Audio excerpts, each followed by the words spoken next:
Welcome to Critical Junction, episode 75. I'm Mark. I'm not Luke. And Luke is on an ayahuasca retreat somewhere in Guatemala. So there's that. So, Yeah. originally today's episode was supposed to be about psychedelics, but given the current state of global affairs, we thought it might be a good idea to talk about the current COVID-19 situation, the pandemic that's sweeping the globe, because there's been a lot of misinformation out there regarding pandemics in general and COVID-19 in particular, so I think it'd be important to talk about that. So just to give, throw out a couple of numbers here, China, where the virus originated, is now up to 81,054 cases, followed closely by Italy at 59,138. The US has 38,757, and Canada just broke 1,300 cases today. Nova Scotia finally declared a state of emergency this morning and is limiting gatherings of people to 5. So they cannot gather more than 5 people at a time in a particular place. So I think at this point, every province and territory in Canada has declared a state of emergency of some kind. Whether or not we go ahead with the Federal Emergencies Act, that's still up in the air, but Prime Minister has said nothing is off the table. So the Minister of Health yesterday was saying that if we don't take the calls for social distancing seriously, they may have to call into effect parts of the Emergency Act just to, put a clamp down on this thing. And I think Gilles is frozen. We're doing things a little differently today. We're practicing social distancing, so we're doing this remotely via WhatsApp. Hi, Gilles. So yeah, let's talk about that, shall we? Hi. Okay. So, last I heard, it looks like 6 months, realistically, is how long we'll need to be doing this social distancing to get out of this pandemic. 6 months. Yeah. That's crazy. Yeah. I think a lot of people are thinking this is going to blow over in 2 weeks. No. For some reason, I think that's like the default sort of time period that people think about when they think of a current situation they have to deal with. It's going to blow over, before half a month from now. Right. And I don't think that's what is going to happen here with this. No, that's totally unrealistic. Like, the incubation period for the virus itself is 2 weeks, right? So there are people out there who were infected before the shutdowns and quarantines started happening who were not showing symptoms yet. So, exactly. Yeah, there's just no way. This was our first week of social distancing, or of social distancing, and like everybody being told to work from home. So most of those people wouldn't have any symptoms anyway if they just got it just before the start of this past week, and they won't see any symptoms for another week still, and yet a bunch of people after next week could start getting sick, even though they've been self-quarantining for 2 weeks straight. Right, exactly. Things are going to get worse before they get better. This is not going to blow over within 2 weeks, right? So, of course, there are a lot of conspiracy theories surrounding the virus, my favorite being that it was manufactured in China as a way for Big Pharma to start profiting off of vaccines once they finally develop one, which is just ridiculous. Yeah. The other one I'm hearing is that the Chinese manufactured the sickness, or the disease, the virus, sorry. They manufactured it to distract or shut down the Hong Kong protests. Right. They tested the virus earlier this week and found no evidence of artificial manufacture. Like, this is a real deal, man. And it's fucking scary. Like, this is completely unprecedented.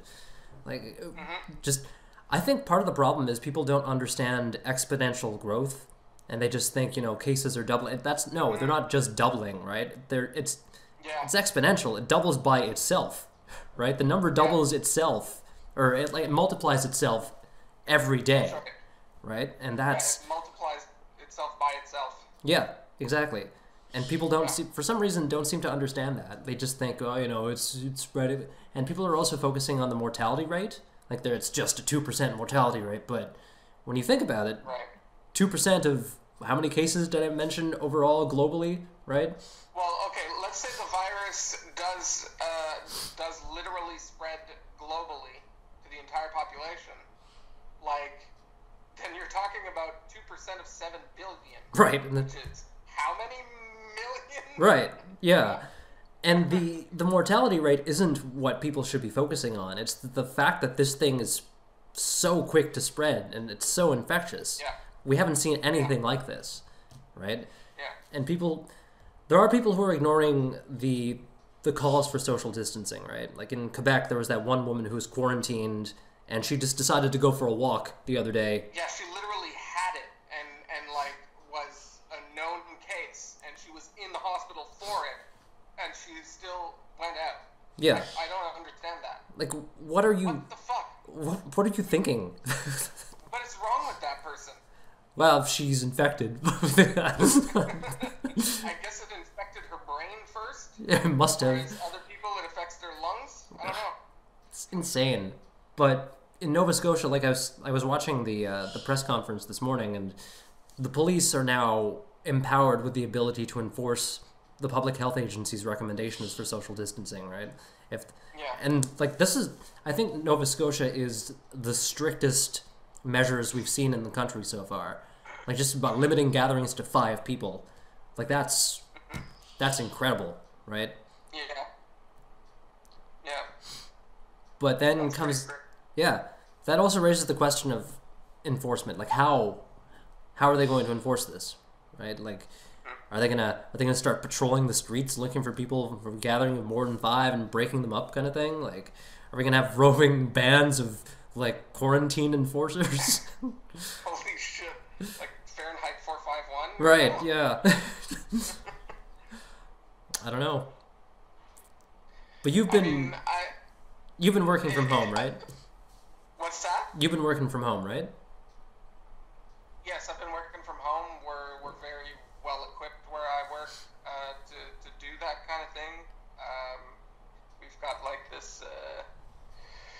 We've got this type of software that allows us to log into like a virtual desktop for our work that's like directly connected to the work server. So all of the network drives and stuff are accessible. So it's as if we're at our desktop at our actual workplace, at our office. Just the one little issue is that like licenses for it are limited. So our whole organization has a particular number of licenses for it. They increased it, so theoretically they should have enough licenses for everybody, but they did. I'm not sure actually if they increased it so that literally everybody could have it. They might be considering that or working on that now. But just before this COVID thing hit, we had like that last snowstorm that was supposed to come through Ottawa, or I guess that did come through Ottawa. They had like forewarned us the day or two before that there would be a big snowstorm and people would likely have to work from home. Right. And when that happened, it like overloaded our network. Oh, It overloaded our system. So that's when they realized, okay, we got to increase the number. But I don't think they increased. What they did is they doubled the number, but they only had enough licenses for something like half of the overall employees of NSERC at a time, because they never figured that the entirety of the organization would need to be working from home at one time. So this whole COVID thing just kind of crept up on them, and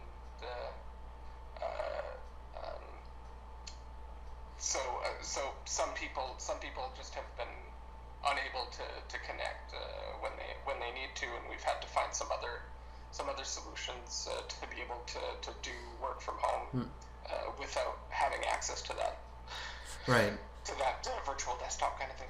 Well, it says a lot about, the current state of our network infrastructure across the country, right? It's I'm surprised at how well our networks have held up over the past week, right? Just because everybody has been working from home if they can, especially in the government. But I'm lucky enough to be in that same situation too, right? Like we have a similar setup to what you guys have, where it's like we're logging into our workstation out at the office, but we're doing it remotely, right? But not everybody has that ability, and those people are going to be fucked over the next couple of months, right? So the government has introduced. Job is a desk job, right? Like, and that's, most jobs are not desk jobs. Right. Yeah. Now I'm thinking of like the retail workers who are just busting their asses. They have no choice but to be there. They're literally putting themselves in harm's way to keep everybody fed and supplied, right? And then we have these. I was reading a comment from a friend of mine on Facebook who went to the grocery store the other day. I think it was yesterday or whatever, and some woman was yelling at a cashier because the store ran out of pasta. Like, what the fuck, man? It's just, and that's another thing. Like this panic buying that we've been seeing, the whole toilet paper scare. Like, what the... Our supply chain is fine. We have food. We have toilet paper. Toilet paper is manufactured in Canada. I think we're okay. Yeah. And it's not like food. It's not like you'll die if you have to wash yourself in the shower instead of using paper, right? Right. Like, I just don't understand how this is being seen as a necessity that people have to fucking fight over. And well, here's my conspiracy. I think the virus was manufactured by bidet makers so that toilet paper is a hot commodity, right? And once all the toilet paper's gone, makers of bidets rake in the gold. Exactly, and then people will start seeing the value of bidets here in North America. There will be a new normal of bidet users. The new normal. That's actually the thing that's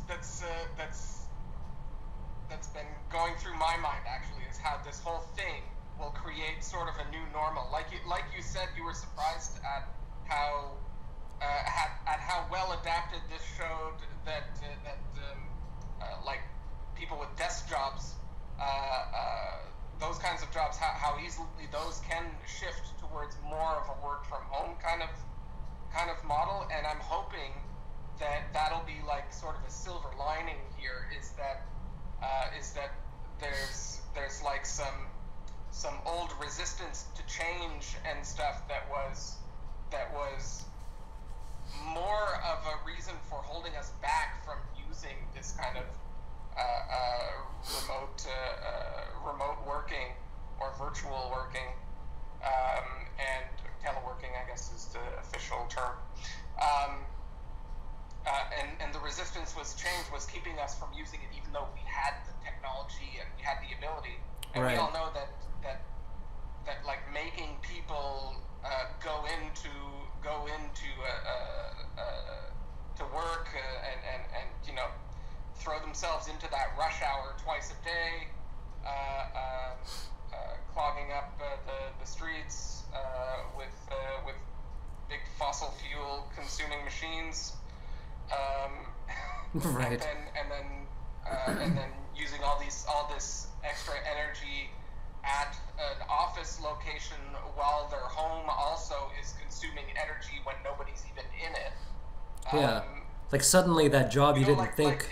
Environmentally and everything, there's like all the reason in the world for us to be doing more work from home stuff, but this resistance from change is kind of stuck on this idea that employees need to be babysat in a micromanaging kind of way, rather than keeping your eye on the ball, which is actually the product of what your workplace is supposed to be doing. And if you hire employees you hire human resources to make sure that product gets out when it needs to get out. Yeah. then that's all that matters. What those employees are doing, or how each of those employees are getting getting that done is kind of irrelevant, right? Right. Unless you have some kind of hang up, which is purely growing out of your own ego as a upper management or executive or something. I mean, this shows that everybody can work from everybody in these kinds of jobs can work from home, and they should work from home. Yeah, you know, like they can. Like suddenly that job you didn't think could be done remotely. Hey, look, it totally can be, right? And to your point of the whole babysitting thing, I've again come across a couple of instances, people posting on Facebook that they're able to work from home, but one employer in particular in Quebec was mandating, or at least requesting, that employees working from home install a remote monitoring piece of software so their employer could keep tabs on them and make sure they're not fucking around, right? Which I don't think is at all legal. No, I think that's totally like unconstitutional. Yeah, like you can't. No, man, just no. At least you should be in a position to, if you're employing somebody, part of the reason of why you're employing them should be trust, right? You should trust your employee to do the job that they've been hired to do, and you don't need to be hovering over them either remotely or in person to make sure they're doing their job the way they should be, right? Like, everyone should be mature enough to just do their work, without fear of reprisal from upper management coming down on you for taking a 10-minute bathroom break, right? But there's so many things that this pandemic is bringing to the forefront. Like, well, the argument that I've been making is this would be a really, really good time for a universal basic income to be put into effect, right? Because that at least would go a long way to alleviating a lot of fear and anxiety in the current situation, right? If there was universal basic income, people wouldn't have to worry about being laid off. They would, to a certain extent, right? They would still have that financial floor upon which they could stand, and not have to expend so much energy just worrying about applying for EI or wondering when things are going to pick up again, when things get back to normal, whenever that is, Yeah. I think it should. That so I think universal basic. I mean, as much as I know about it, insofar I don't know that much about it, about the potential pitfalls of it or anything like that, but my initial impression from the little I do know about it is that it's a good model that works, that's been tested in the past, including here in Canada, right? And didn't have any of the sort of prejudicially assumed pitfalls that people thought it would have. But I'm not sure that specifically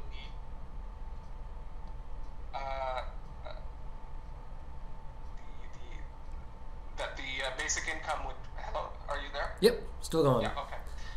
That the basic income would actually. Yeah, sorry, the connection just kind of paused or something. So I'm not sure that that's the best solution for the current circumstances that we have. I think more immediate solutions are things like a rent freeze and mortgage freeze. Right. Yeah. Well, I don't think it would be like basic. What's that? I don't think it would be like a solution to it. I just think it would be a good safety measure to have. Right. But yeah, things like a rent freeze or mortgage deferral would be really handy for a lot of people right now.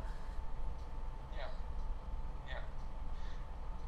Because I'm also wondering, like, with this whole self-isolation or social distancing thing, I think consumerism generally is kind of dropping, right? Right.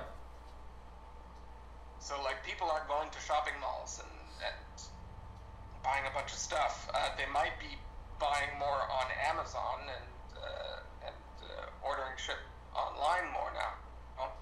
And maybe this universal basic income idea, it like its impact might be muted sort of by the fact that they can't actually go out to spend that money. I mean, again, maybe online shopping will go up, and I'm not sure whether that'll be exactly enough to offset the fact that people aren't actually going out to buy things at restaurants, right? And, in shopping malls and stuff like that, where you actually there's certain types of things, I guess, that people prefer to buy having held the thing in their hand, right? Or that they just need to purchase in person, like whether it's like entertainment or a service or something like that. Right.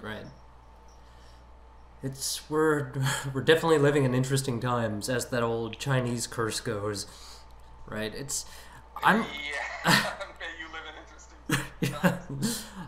I'm wondering what the world is gonna. Go ahead. I'm remembering when 9/11 hit, and immediately after the war drums started were being beaten by the Republicans back then, to go and attack Iraq right after it happened, and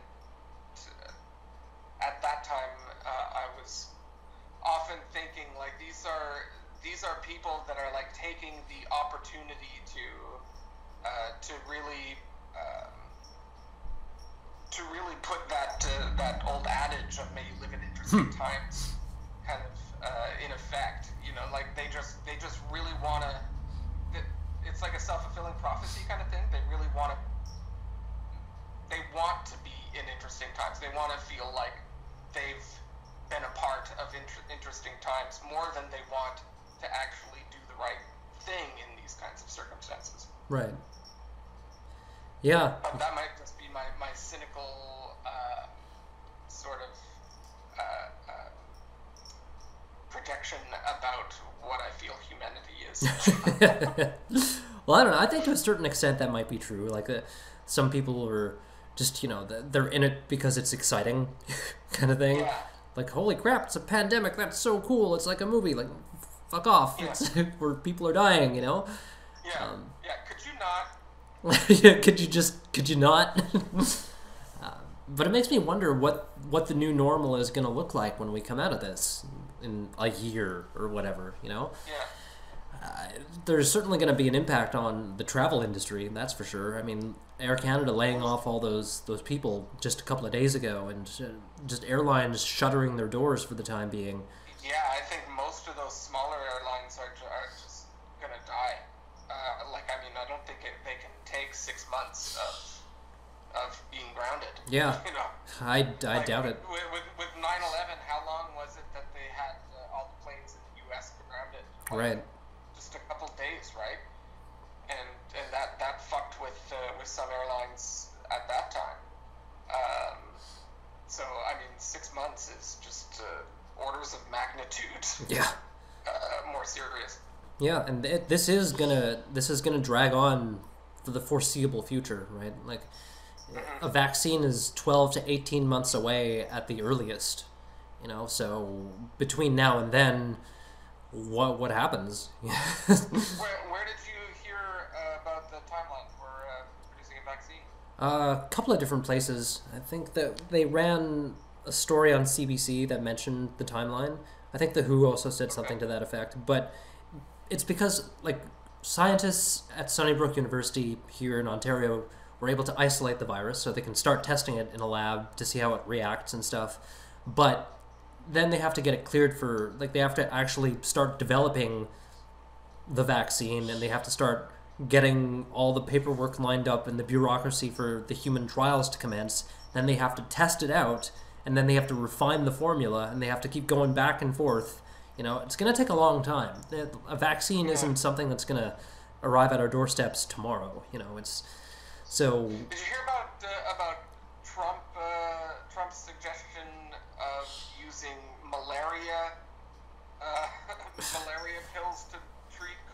Like, how is that going to work? How does that work? How does that work? Like, where did he even get that idea? Like, does he just pull these things out of his butt, or does he hear some snippet from Fox News and then he misinterprets it and regurgitates it? That's probably it, right? They said something about malaria, but then they said something about COVID, so I'm gonna guess they're the same thing. Yeah. I don't know. It's bizarre.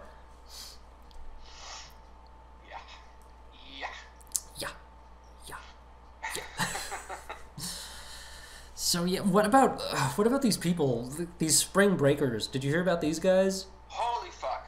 Like, what if I get it? I get it. It's not about you getting it. It's about you spreading it to everybody else. The children of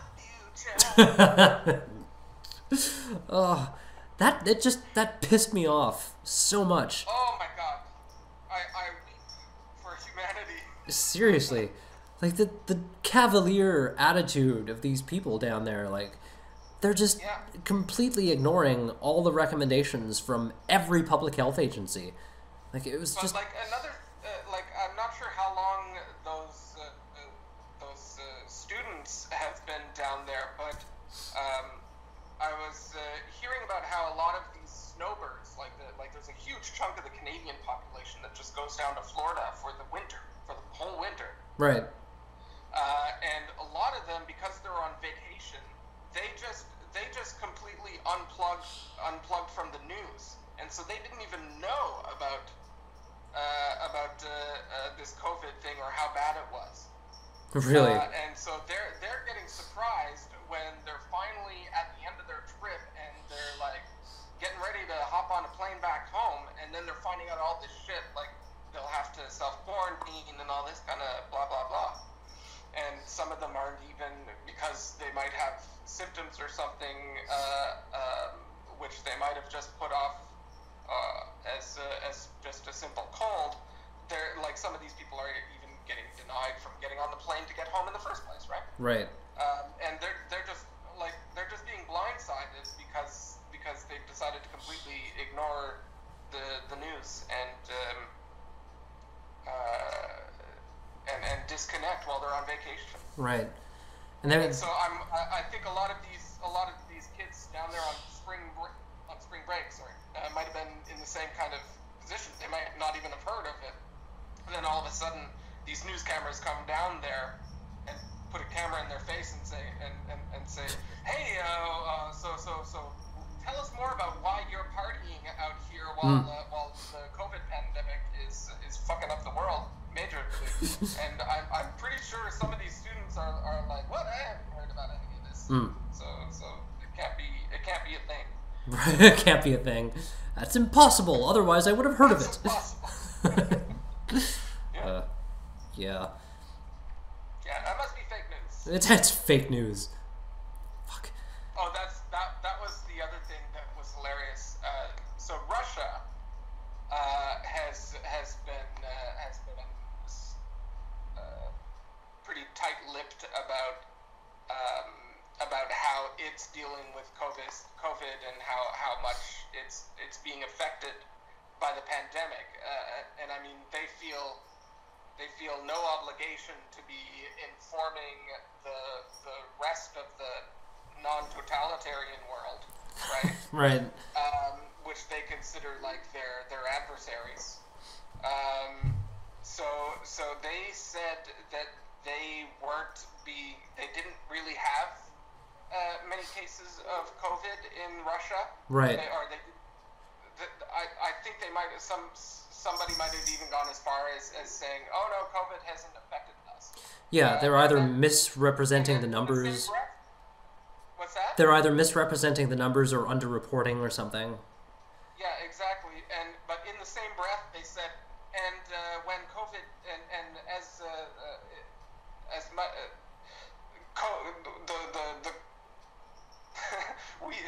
we are being affected by COVID, but it's only affecting the Mongolians. What? Who live here. That's oddly specific. Yeah.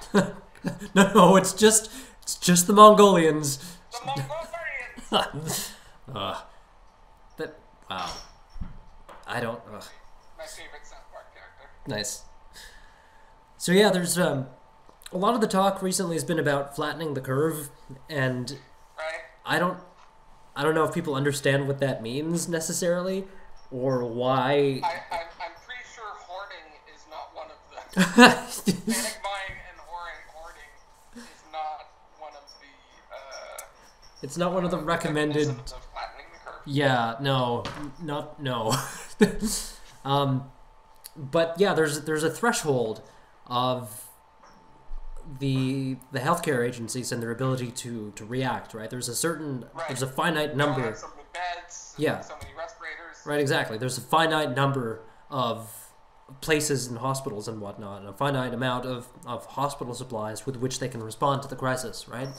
And flattening the curve, part of it means implementing these solutions so that the exponential growth doesn't breach that threshold, right? Yeah. And doesn't overwhelm the healthcare system. And that's what people aren't taking into account by flouting the recommendations to social distance, right? Yeah. And that's gonna, if people just keep ignoring these rules and the government doesn't respond by clamping down harder, then we're gonna overwhelm the healthcare system, and this is gonna get worse. Yeah. You know, and all these measures that we're doing right now, we're just gonna have to keep doing them indefinitely, right? Yeah. Like there's a reason why we're. Like if you let the virus spread unabated at some kind of singular point in time, then you get this big peak in your like number of cases right at one time that the medical system just can't, the healthcare system just can't handle. Right. Whereas if everybody actually practices responsible social distancing and self-isolation, then you might get the same overall. You might get the same number of people getting infected, just not at the same time. You'll Right. have like, instead of having 2 people in the first week, you'll have 1 person in the first week and 1 person in the second week. Yeah. So either way, you have 2 people having gotten infected with it, but they were able to be dealt with one at a time. Yeah, and that's one of the main counter arguments I keep hearing to this flattening the curve thing. Oh, you're just prolonging the amount of time the virus is going to be infecting people. Yeah, that's the point. Yeah, exactly. Yeah. No, that is the point. You drag it out so that they can respond to the people who are infected first, free up space, and keep going while we develop a vaccine. That's the entire point, right? It's not a matter of curing the disease or curing the virus by isolating ourselves. It's a matter of stretching out the infections so that we can respond to it appropriately, right? It's we don't want to overwhelm the healthcare system, especially in places that aren't as well equipped as Canada, you know? Yeah. Other places of the world where that threshold isn't nearly as high as we have it here, right? So it's extremely important to actually follow these guidelines. You know, it isn't a conspiracy by the government to clamp down on social liberties and all of that other nonsense that I've been hearing about. Like, this is serious. You know, they're calling it the defining health crisis of our time. Very serious. Super cereal. Why won't you take me cereal? Yeah, they're calling it the defining health crisis of our time, of our generation, and it is, right? Oh yeah, totally. Yeah, this is historic right now. Yeah, we're living a page of a history book. This isn't just one of those news cycle blips. Right. You know, this isn't Tanya Harding. Tanya Harding. Why? This is more Spanish flu than Tanya Harding. Right. Spanish flu. Well, that's another thing. The people who are like still in denial about this thing. Well, it's just a flu. You know, it's just the flu infects more people. Like, are you crazy? Like, it's not just. It's in the same. Yeah, it's in the same family as the influenza B, right? Same category of virus, but it's just how infectious this thing is. So far, there is no immunity to it. There's no vaccine for it. There's, you know, Influenza B doesn't grow exponentially like we've been seeing with COVID-19, right? That's the scary thing. Well, it only affects the elderly. Well, yeah, no, But not really. but not really. We've seen 20-year-old athletes get it and die from it. Right. You hear about this case? I mean, the kid had cancer fairly recently, and it had been in remission.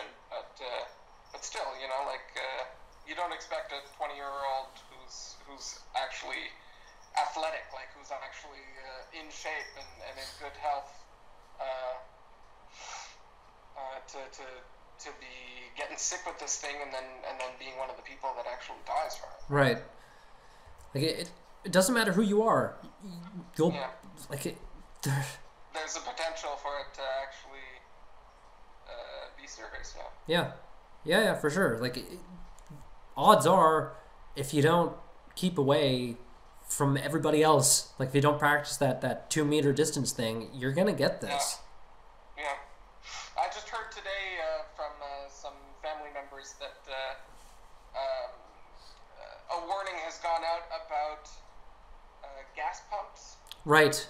Apparently, people are catching it, are contracting it because they're coming into contact with the gas pump and they're not like wiping off the gas pump as they get there. They're not wiping their hands or using some hand sanitizer when they get back in the car or whatever, right? Right. And a bunch of people have contracted COVID that way. Yeah. No, I've heard about It's like that. these little things that are so like routine and that you never actually think about when you're doing them, because you do them like once a week or twice a week, and it's just like you go on autopilot when you're doing a lot of these activities, and now we have to not be on autopilot. Right. Yeah. You need to. The way they've been describing it is about its place in the chain of potential kind of transmitters. right. They say to act as if you have the virus. Right? Yeah. Behave as if you're infected with it, and that way you can avoid infecting others or getting yourself infected. The way I like to think about this virus is like COVID-19 is the glitter of the virus world. It's just it's just so easy to get everywhere, right? I was like, where are you going with this? And once you have it on you, you can't get rid of it. It gets everywhere. You can't get rid of it. It's so easy to pass on to other people. Like, it's the glitter of the virus world. It's the glitter of the virus world. Has somebody memeified that? Come on, you gotta put that up. I hope so. I seriously hope that becomes a meme. Makers of glitter, if you'd like to sponsor the show. Glitter, if you'd like to sponsor. Oh. Nice. Yeah. COVID-19. It's the glitter of the virus. That's our next t-shirt, by the way. Nice. So yeah, I don't know what the world is going to look like at the end of this. Like, if anything, this crisis shows us that we were woefully unprepared for anything of this magnitude. Just our economy wasn't ready for it. The way we go about our daily lives, none of us were prepared to take this kind of hit, right? And I think it's gonna cause some people, at least in the short term, to start reevaluating the way they do things, or at least it should. It should be. This should be the impetus for industry and for governments to really start thinking about the way we've structured our society. Yeah. I mean, I'm wondering if this might have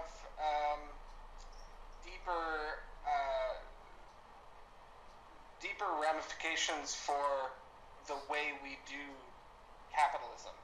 Right. The way we capitalism. The way we capitalism could change more than it would from a simple deep recession or even from a market crash. Right. These are sort of temporary cataclysms that don't necessarily challenge the overall model, right? Whereas this kind of thing, which fundamentally changes the way society behaves and functions, that I think has much more potential to actually affect how capitalism is done, how consumerism is done. Right. Yeah. Yeah. So hopefully things like what you mentioned earlier, like the universal basic income could be maybe helped along as a policy proposal now. Actually, yeah, I was watching the daily ministers' briefing, and at one point they brought, I think it was after the Prime Minister's address today, where on CBC News they brought in Andrew Scheer to kind of respond to the Prime Minister's comments, and Rosemary Barton specifically brought up the idea of a universal basic income and asked him, is this something that you would support? And, without saying no, Andrew Scheer just fucking said no to it. But, yeah. But that just shows that the idea of the universal basic income is on some people's minds. And I think that's at least a good starting point. It should get the conversation rolling a little bit on that front. It is something to consider because, like you said, it's been tested in Canada without the negative repercussions that some people are worried about with a universal basic income. Like, it didn't discourage people to go to work. That's right, yeah. It doesn't make people sit on their asses and not have any ambition anymore. Right. In fact, the opposite is true in some places where a universal basic income has been implemented, right? With the knowledge that you have a steady income every month, regardless of your status in society, that frees people up to pursue what it is that they want to do, right? At least to a certain extent it does. I think that's true in some of the Scandinavian countries at the very least, but it's something to think about, especially now. Like, it's something we should have considered a long time ago, going like before something like this occurred, but at least now it's bringing some of these ideas into the general kind of sphere of ideas. Yeah.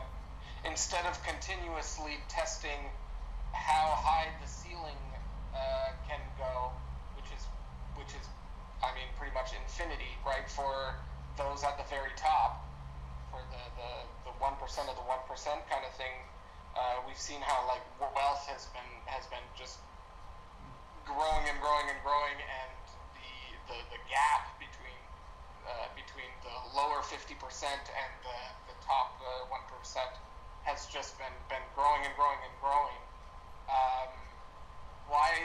Why don't we just shift to actually elevating the floor rather than continuously pushing the ceiling? Exactly. That's exactly my point. Yeah. It's really the entire crisis is really shining a light on that wealth disparity too, right? We're seeing the people who are not only wealth disparity but also working classes.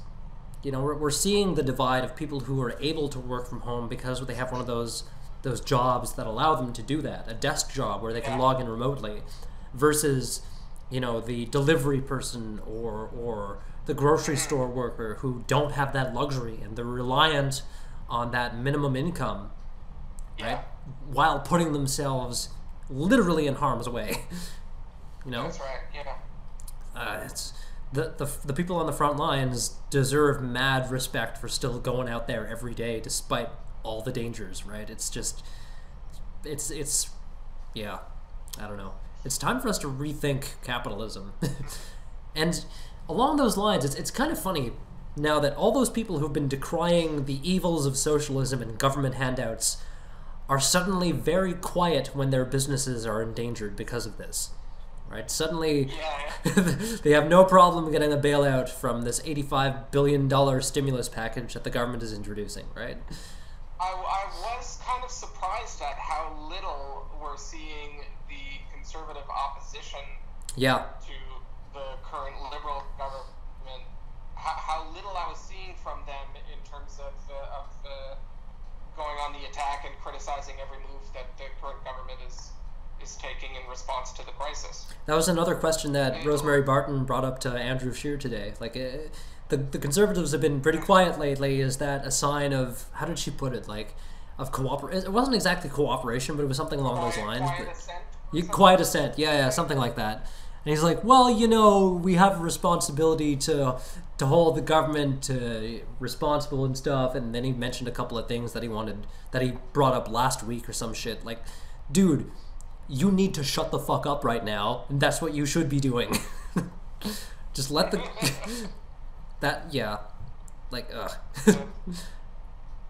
Anti-vaxxers have also been strangely quiet lately. Yeah, I can't really see these many of these anti-vaxxers refusing one if they end up contracting COVID-19. Well, see, that's the thing. Like, once we do get to,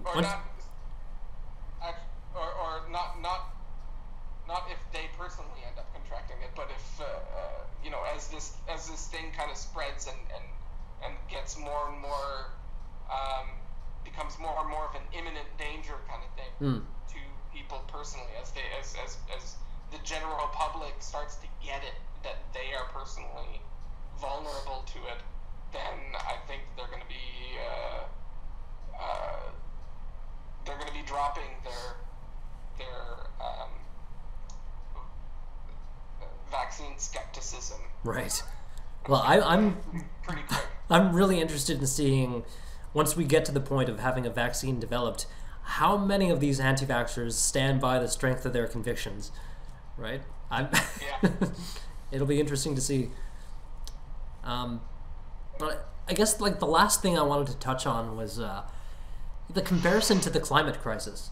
Like, we're so quick to act on the COVID-19 thing because it's directly in our faces. It's a tangible danger, right? And if we treated climate change the same way we do this virus, you know, we would be miles ahead of the curve right now. You know, I just, people are unable to think long term, and I think that's part of the problem when it comes to responding to the climate crisis. There is no immediate danger that people can tangibly grasp onto, so they think it's just either a hoax or something we can wait to act on. Whereas with this, it's right there. It's so in your face. It's so direct. It's immediate. But the danger is the same. It's just a different variety of danger, right? And what are you doing? I'm steepling my thumbs. Oh, I wish you all could see the video of this. It was very, it threw me off. It looked like you were massaging a cat. Okay. But yeah, like, I wish people would treat the climate crisis the same way that we're treating and reacting to the COVID crisis. Yeah. I mean, the industry has done its level best to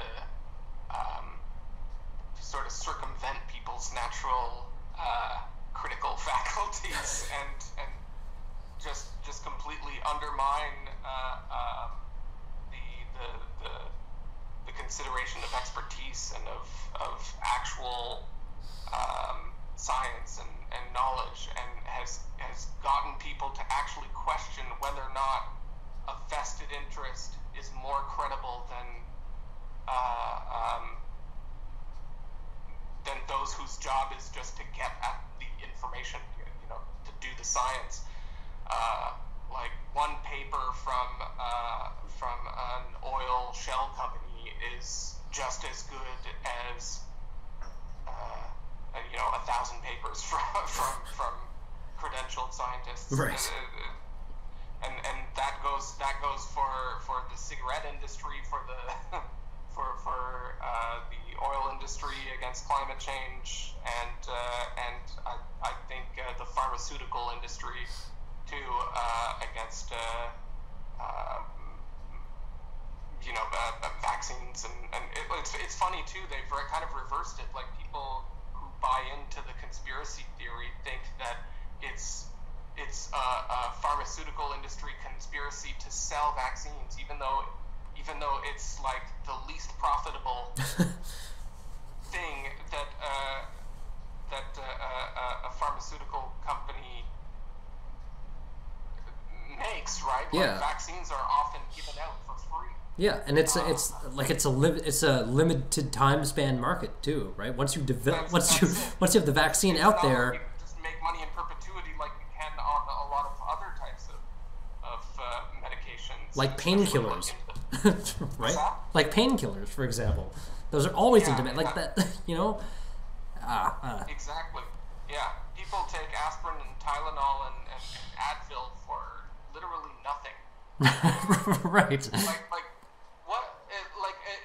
Imagine the difference between taking a hit off a blunt and the pain-killing effect that you feel from taking a Tylenol. Like it's almost gotta be a placebo thing.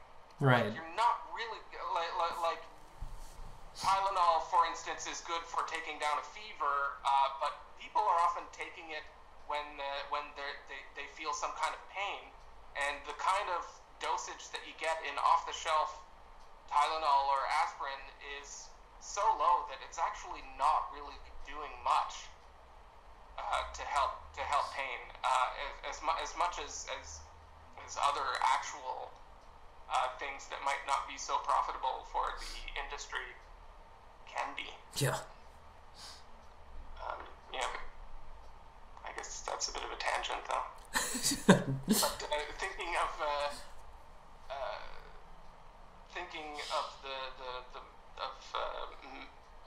medicine and the healthcare industry, I was also thinking about blood donations. I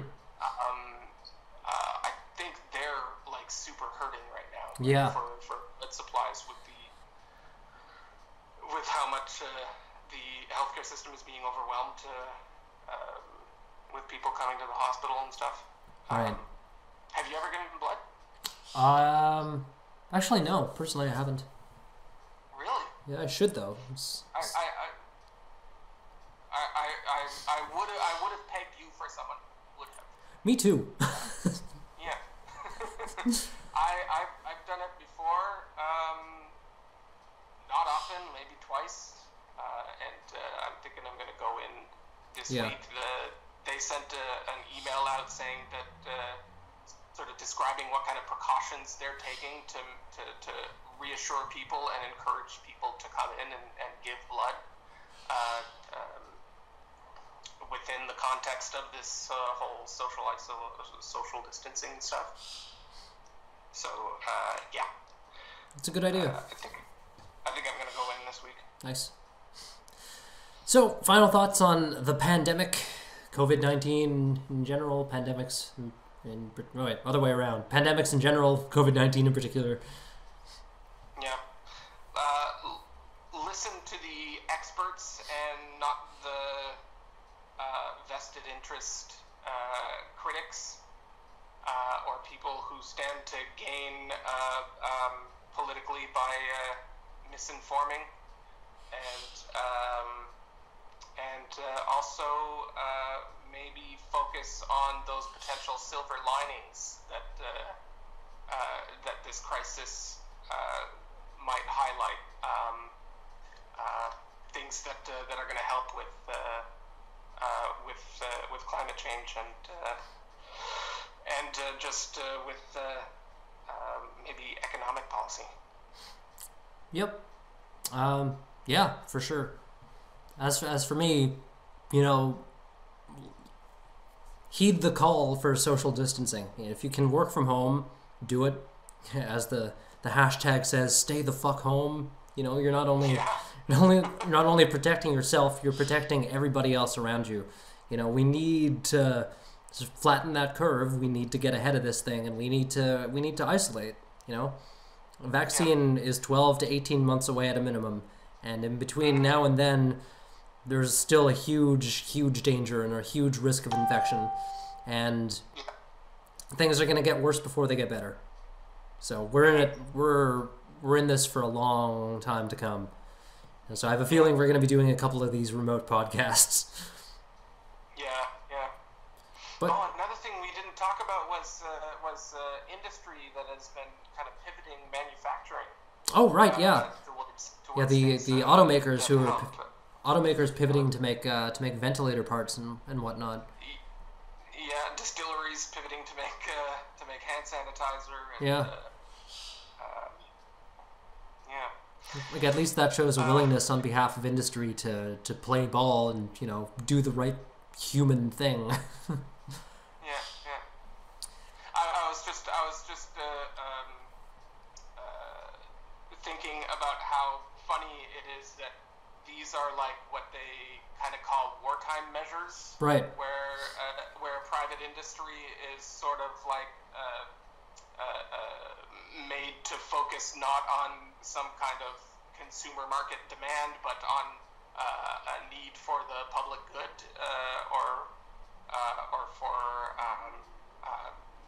the national defense if it's actually wartime. And I just found it interesting that this seems like one of the first times that happens not actually for war. Right. Right? It's not to manufacture weapons. The car companies aren't being made to manufacture tanks and bombs. They're being made to manufacture what's needed to actually help the populace of their own countries. Right. It's a different kind of war.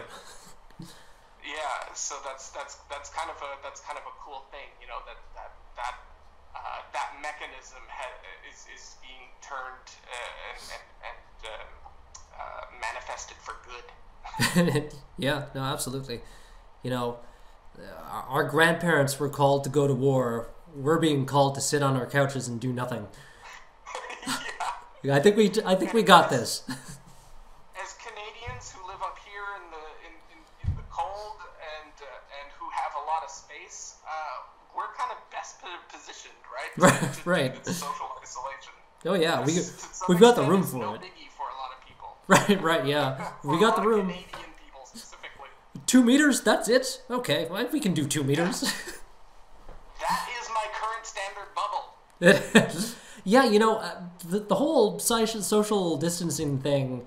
I'm a homebody already, so it really I've been just kind of doing my thing as I usually do it, and just not being able to. And I know a couple of my family members, same thing. Too. Yeah, well. Yeah. But I mean, we're the lucky ones, I guess. We are the lucky ones. Yeah. This has been Critical Junction, episode 75. I'm Mark. I'm Jill. Luke is still on his ayahuasca retreat in Guatemala. We'll be back next. This has been our COVID-19 special right here from the Critical Junction news desk. We'll be back next episode, actually on schedule, talking about psychedelics. Nice. Yeah. Hopefully Luke will be back from his retreat by then. Have loads of first-hand experience to relay. As always, thanks for listening. Until next time, keep thinking critically.